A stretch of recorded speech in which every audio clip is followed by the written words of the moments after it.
Aku akan spray bahagian sini dan bahagian sini aku tak spray. Nanti hampa tengok perbezaan dia. Aku spray, aku lap je. Okey, hampa tengok bahagian yang aku tak spray ni watermark memang banyak dan colour pun suram je.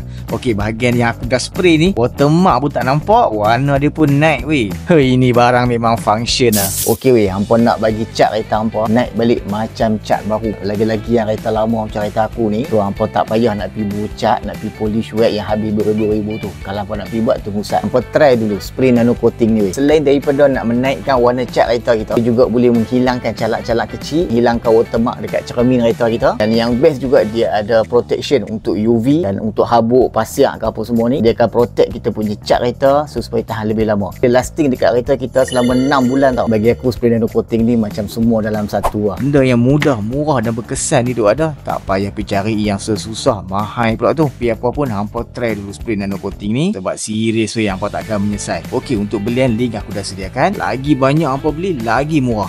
Jangan kata abang tak payung.